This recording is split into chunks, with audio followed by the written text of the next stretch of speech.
Assalamualaikum warahmatullahi wabarakatuh.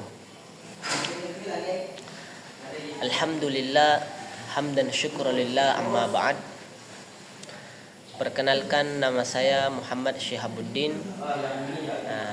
Saya akan menjelaskan hadis ke-10 daripada kitab Arba'in An-Nawawi. Terlebih dahulu saya akan membacakan tekstual daripada hadis ke-10 ini. An Abi Hurairah radhiyallahu anhu qala Rasulullah sallallahu alaihi wasallam, Inna Allah ta'ala thayyibun la yuqbalu illa thayyiban. Wa inna Allah ta'ala amara al-mu'minin bima amara bihil mursalin. Faqala ta'ala, ya ayyuhar rusulu kulu min thayyibati ma razaqnakum wa'malu sholihan. Faqala ta'ala, ya ayyuhalladzina amanu kulu min thayyibati ma razaqnakum. Thumma dzakara ar-rajula yutilu yadayhi yutilu as-safar ash'atha akbar yamuddu yadayhi las-sama'i ya rabbi ya rabbi. Wa mat'amuhu haramun wa mashrabuhu haramun wa malbasuhu haramun wa ghudhiya bil haram fa anna yustajabu lidzalik. Rawahu Muslim. Di dalam hadis ini saya akan menjelaskan mafhum daripada hadis tersebut. Tapi saya tidak akan menjelaskan semuanya. Saya hanya ingin menyambil mafhum daripada memakan makanan yang halal. Saya akan menjelaskan hadis ini tentang memakan makanan yang direzekikan oleh Allah Subhanahu wa taala kepada kita. Di hadis ke-10 Arba'in Nawawi ini disebutkan bahwasanya Rasulullah bersabda, ya ayyuhalladzina amanu kulu min thayyibati ma razaqnakum. Yang artinya, wahai orang-orang yang beriman, makanlah rezeki dari sesuatu yang kami rezekikan kepada kalian. Untuk memahami ayat ini perlu kita mencari penjelasan daripada ulama-ulama tafsir. Perlu kita merujuk kepada kitab-kitab tafsir kalau kita ingin memahami makna ayat, seperti kitab tafsir As-Sam'ani, kitab tafsir Al-Imam Baghawi, dan kitab-kitab tafsir lainnya. Tetapi saya akan merujuk kepada kitab tafsirnya As-Samarqandi, yang mana nama asli beliau Abu Laith Nasr bin Muhammad bin Ahmad bin Ibrahim As-Samarqandi. Beliau menjelaskan kata ma razaqnakum wa kulu min thayyibati ma razaqnakum ay minal halali minal harthi wal an'am. Jadi maksud daripada rezeki yang Allah Subhanahu wa taala berikan kepada kita adalah dari sesuatu yang halal yang Allah Subhanahu wa taala berikan kepada hamba-hambanya. Minal halal berupa apa? Berupa harthi, tumbuh-tumbuhan, buah-buahan, wal an'am, dan dari hewan-hewan ternak. Jadi Allah Subhanahu wa taala memberikan kita rezeki yang berupa halal. Allah Subhanahu wa taala itu Maha Razak, Maha pemberi rezeki kepada hamba-hambanya yang beriman atau tidak beriman, hamba-hambanya yang taat ataupun yang tidak taat, hamba-hambanya yang durhaka, hamba-hambanya yang menaati perintahnya ataupun tidak menaati perintahnya. Allah Subhanahu wa taala Maha pemberi rezeki kepada seluruh hamba-hambanya.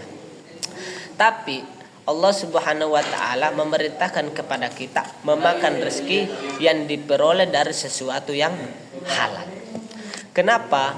Karena ketika kita memakan makanan yang halal ataupun memakan makanan yang haram, itu akan berpengaruh kepada diri kita, berpengaruh kepada nafsiyah kita. Sebagaimana yang disebutkan di dalam kitab Ihya Al-Ulumuddin. Di situ Al-Imam Al-Ghazali mengutip ke salah satu perkataan ulama, As-Sahal Ats-Tsauri. Beliau bilang, man akalal haramah asad jawarihuhu sya'a am aba alima aw lam ya'lam.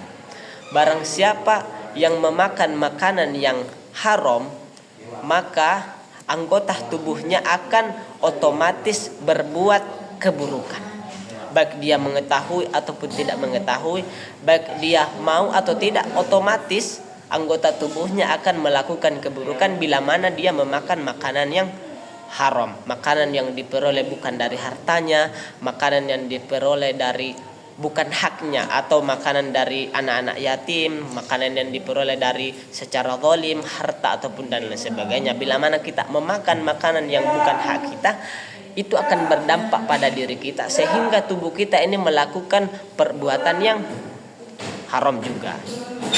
Begitupun dengan sebaliknya, waman akalal halalah, barang siapa memakan makanan halal, wufiyat jawarihuhu, maka anggota tubuhnya ini otomatis akan melakukan kebaikan. Jadi wufiyat lil khair, anggota tubuhnya akan otomatis berbuat kebaikan. Jadi ketika kita memakan makanan yang halal ke dalam tubuh kita, maka secara otomatis anggota tubuh kita ini akan berbuat perbuatan yang baik.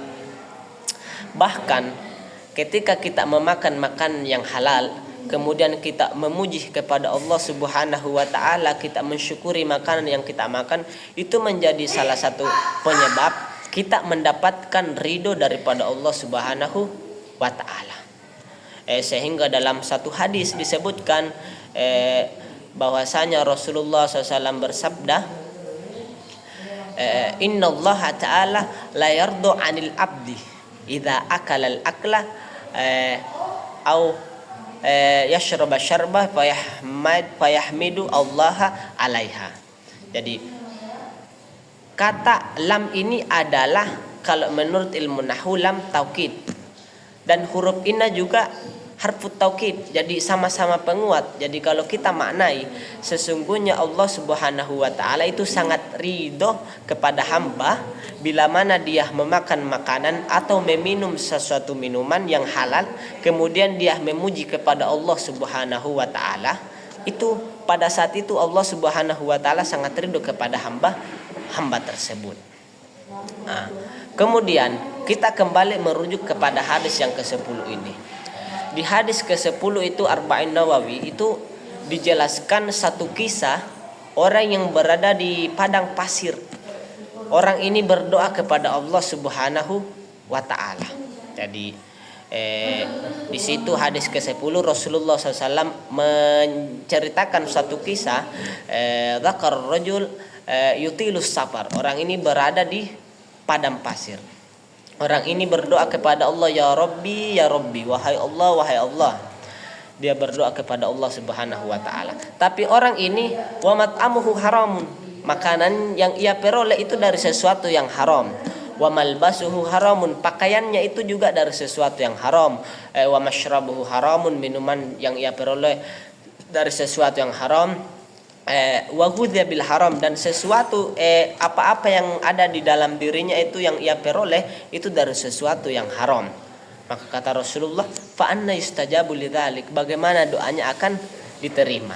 Dari kisah ini kita dapat mengambil kesimpulan bahwa memakan makanan yang haram, memakai sesuatu yang bukan hak kita, memasukkan makanan ke dalam tubuh kita ini dari bukan hak kita, itu juga menjadi salah satu penyebab doa-doa kita itu tidak diijabah oleh Allah Subhanahu wa taala. Jadi mungkin sampai di sini tugas video saya. Walhasil, sebagai kesimpulan, Allah Subhanahu wa taala itu memerintahkan kepada para rasul untuk memakan makanan yang halal, dan Allah juga memerintahkan kepada orang-orang beriman untuk memakan makanan yang halal. Ketika kita memakan makanan yang halal, kemudian memuji kepada Allah Subhanahu wa taala, mensyukuri makanan yang kita makan, mensyukuri apa yang kita miliki, maka itu menjadi sebab Allah Subhanahu wa taala sangat ridho kepada kita. Hadza wal afu minkum. Assalamualaikum warahmatullahi wabarakatuh.